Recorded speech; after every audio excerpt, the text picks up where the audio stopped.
नमस्ते। आज के इस एनालिसिस में हम एक बहुत ही दिलचस्प और सच कहूं तो काफी जटिल विषय पर बात करने वाले हैं। कनाडा में सिख समुदाय का माइग्रेशन।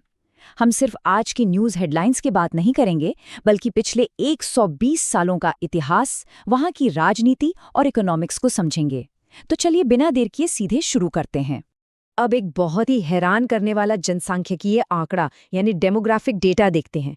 भारत के कुल आबादी में सिख समुदाय लगभग 1.72% है और कनाडा में करीब 2.1%, लगभग बराबर, राइट। लेकिन असली जादू राजनीति में दिखता है। भारत की संसद में 13 सिख सांसद हैं, जबकि कनाडा की संसद में 18 सिख सांसद हैं। जरा सोचिए, एक विदेशी धरती पर सिर्फ 2% आबादी का इतना बड़ा पॉलिटिकल इन्फ्लुएंस कैसे हो सकता है? यही तो असली रहस्य है। तो इस पूरे सफर को हम 5 हिस्सों में समझेंगे। पहला, ये कनाडाई सिख अनोमली। दूसरा, शुरुआती दौर और वहां के सख्त कानून। तीसरा, राजनीतिक ताकत का उदय।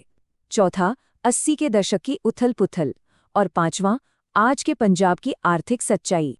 तो शुरुआत करते हैं हमारे पहले भाग से, कनाडाई सिख असंगति, एक डेमोग्राफिक मिस्ट्री। आखिर ऐसे कौन से ऐतिहासिक कारण थे जिनकी वजह से इतने बड़े पैमाने पर माइग्रेशन हुआ और फिर ये कम्युनिटी पॉलिटिकली इतनी पावरफुल कैसे बन गई? आज के राजनीतिक बयानों को समझने के लिए हमें थोड़ा पीछे इतिहास में जाना ही होगा। चलिए चलते हैं भाग 2 पर, शुरुआती आगमन और प्रतिबंधात्मक कानून, द फर्स्ट वेव।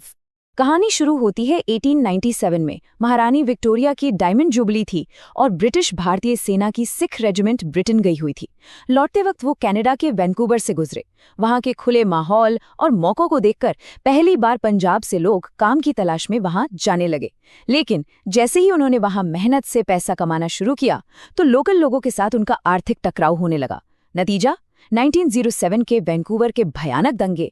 इसके बाद वहां के लोकल लोगों ने नेताओं पर दबाव बनाया कि भाई भारतीयों की एंट्री रोकी जाए। अब समस्या ये थी कि भारत और कनाडा दोनों ब्रिटिश कॉलोनियां थी, तो सीधे सीधे नस्ल या रंग के नाम पर बैन तो लगा नहीं सकते थे। तो उन्होंने दिमाग लगाया और कुछ बेहद सख्त कानून बना दिए। पहला, हर इमिग्रेंट के पास $200 कैश होना चाहिए। अब ध्यान दीजिएगा, उस वक्त एक आम भारतीय की कमाई दिन की मुश्किल से 10 सेंट होती थी, तो $200 इम्पॉसिबल। दूसरा नियम, आपको अपने देश से बिना कहीं रुके डायरेक्ट कनाडा आना होगा। उस जमाने में भारत से कनाडा की डायरेक्ट शिप बिल्कुल नामुमकिन। और तीसरा, टिकट पहले से खरीदी होनी चाहिए। सीधे शब्दों में कहें तो ये भारतीयों को रोकने की एक बहुत ही सोची समझी चाल थी। इस नंबर को देखिए, 376। ये 1914 के कामागाटा मारू जहाज के यात्रियों की संख्या है। उन भेदभाव वाले कानूनों को चैलेंज करने के लिए एक किराए के जहाज पर 376 भारतीय, जिनमें ज्यादातर सिख थे, कनाडा पहुंचे। लेकिन हुआ क्या? कनाडाई प्रशासन ने उन्हें बॉर्डर पर ही 2 महीने तक रोक कर रखा। सिर्फ 23 लोगों को अंदर जाने दिया और बाकी सबको वापस भारत भेज दिया। जब ये जहाज कलकत्ता लौटा तो एक बहुत ही दुखद घटना हुई और ब्रिटिश फायरिंग में कई निर्दोष लोगों की जान चली गई। आप सोच सकते हैं कि इन घटनाओं का विदेश में रह रहे भारतीयों पर क्या असर हुआ होगा। उनके अंदर ब्रिटिश राज के खिलाफ बहुत गुस्सा भर गया और यहीं से गदर आंदोलन की शुरुआत हुई। 1913 में अमेरिका और कनाडा की धरती से भारत की आज़ादी की लड़ाई को एक नई चिंगारी मिली। उन्होंने बाकायदा एक प्रेस लगाई और अंग्रेजी राज का दुश्मन नाम से एक अखबार निकाला, जिसने लोगों पर बहुत गहरा प्रभाव डाला।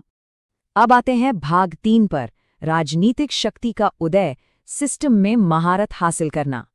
कम्युनिटी लीडर्स को बहुत जल्दी समझ आ गया था कि अगर यहाँ टिकना है तो पॉलिटिकल पावर चाहिए। 1943 में उन्होंने कनाडाई राजनेताओं से वोटिंग राइट्स की मांग शुरू कर दी। उनका तर्क बड़ा सीधा था, हम आपके लिए युद्ध लड़े हैं, आपकी इकोनॉमी में योगदान दे रहे हैं, तो हमें वोट का अधिकार क्यों नहीं? आखिरकार 1947 में उन्हें वोटिंग राइट्स मिल गए।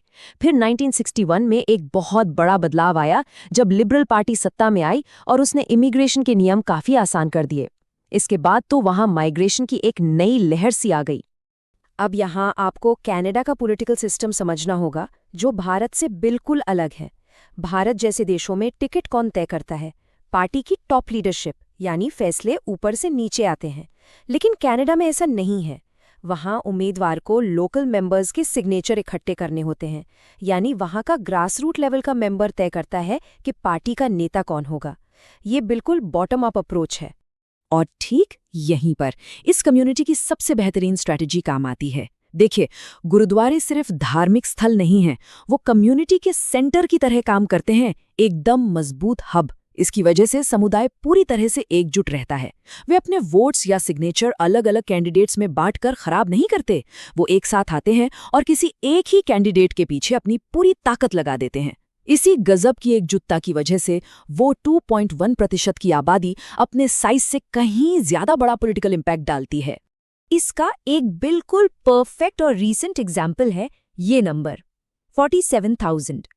जगमीत सिंह ने न्यू डेमोक्रेटिक पार्टी यानी एनडीपी का लीडर बनने के लिए रिकॉर्ड 47,000 नए मेंबर्स को साइन अप करवाया था। सोचिए, इसी कम्युनिटी सपोर्ट के दम पर उन्होंने भारी अंतर से लीडरशिप जीती और आज की तारीख में वो कनाडा की नेशनल पॉलिटिक्स में एक बहुत बड़े किंगमेकर की भूमिका निभा रहे हैं। चलिए अब बात करते हैं भाग 4 की, 80 के दशक की उथल-पुथल और त्रासदी, एक विभाजित दशक। 1980 का दशक बहुत ही संवेदनशील और दर्दनाक था। 1984 में भारत में ऑपरेशन ब्लू स्टार और उसके बाद हुए दिल्ली दंगों ने लोगों के दिलों पर बहुत गहरे घाव छोड़े। उस हिंसक माहौल और गुस्से के बीच भारी संख्या में लोग कनाडा की तरफ माइग्रेट हुए। उसी दौरान विदेश में बैठे कुछ एक्सट्रीमिस्ट ग्रुप्स ने खालिस्तान की मांग को बहुत तेज कर दिया। 1985 में एयर इंडिया फ्लाइट में बम धमाका हुआ, जो एक बहुत बड़ी त्रासदी थी। और फिर 1992 में भारत में बब्बर खालसा से जुड़े तलविंदर सिंह परमार का एनकाउंटर हुआ। यहाँ हमें एक बहुत ज़रूरी फ़र्क समझना होगा। एक तरफ है एवरेज माइग्रेंट, एक आम इंसान जो अपना घर-बार छोड़कर भारी कर्ज लेकर कनाडा जाता है। उसका मकसद क्या है? अच्छी पढ़ाई, कड़ी मेहनत और अपने परिवार के लिए एक बेहतर जिंदगी। और दूसरी तरफ है रेडिकल फैक्शंस या कट्टरपंथी गुट, जो विदेश में सुरक्षित बैठकर आतंक और हिंसा को बढ़ावा देते हैं। इन दोनों को एक ही चश्मे से देखना बहुत बड़ी गलती होगी। आम प्रवासी तो आज भी अपनी रोजी रोटी और भविष्य के लिए ही संघर्ष कर रहा है। उन चरमपंथी गुटों की हरकतों का सबसे खौफनाक अंजाम हमने 1985 में देखा। बब्बर खालसा ने एयर इंडिया की फ्लाइट 182 में बम धमाका किया, जिसमें 329 मासूम लोगों की जान चली गई। रिपोर्ट्स बताती हैं कि भारतीय खुफिया एजेंसियों ने कनाडाई सरकार को तलविंदर सिंह परमार के बारे में कई बार चेताया था, लेकिन वहां की सुरक्षा एजेंसियां उन वार्निंग्स पर समय रहते एक्शन लेने में पूरी तरह फेल रहीं। अब आते हैं हमारे आखिरी हिस्से पर, भाग 5, आधुनिक पंजाब की आर्थिक वास्तविकता, दी ड्राइव टुडे।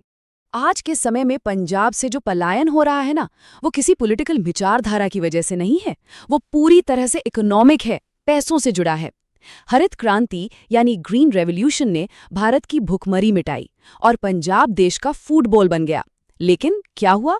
लगातार अति खेती की वजह से वहां का ग्राउंड वाटर यानी भूजल खतरनाक लेवल तक नीचे चला गया। मिट्टी की क्वालिटी खराब हो गई और फसलों में कोई डाइवर्सिफिकेशन नहीं हुआ। आज इसका नतीजा ये है कि खेती भारी कर्ज में डूब चुकी है और पंजाब के युवाओं के सामने बेरोजगारी एक बहुत बड़ा संकट बन गई है। जरा इस गिरावट को देखिए। एक समय था जब पंजाब की एग्रीकल्चरल ग्रोथ रेट 5% हुआ करती थी। आज वो गिरकर सिर्फ 1.6% रह गई है। और दिक्कत ये भी है कि बाकी राज्यों की तरह पंजाब में आईटी सेक्टर या किसी और आधुनिक इंडस्ट्री का उतना विकास नहीं हो पाया, तो युवाओं के पास रोजगार के नए ऑप्शन बचे ही नहीं।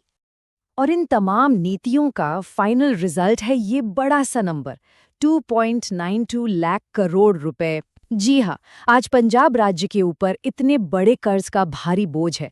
जो राज्य कभी पूरे देश के सबसे अमीर राज्यों में गिना जाता था, वो आज फाइनेंशियली स्ट्रगल कर रहा है। सच कहूं तो यही वो असली ग्राउंड रियलिटी है, जिसकी वजह से आज का युवा एक बेहतर जॉब, फाइनेंशियल सिक्योरिटी और अपने फ्यूचर के लिए किसी भी कीमत पर कनाडा या दूसरे देशों में जाना चाहता है।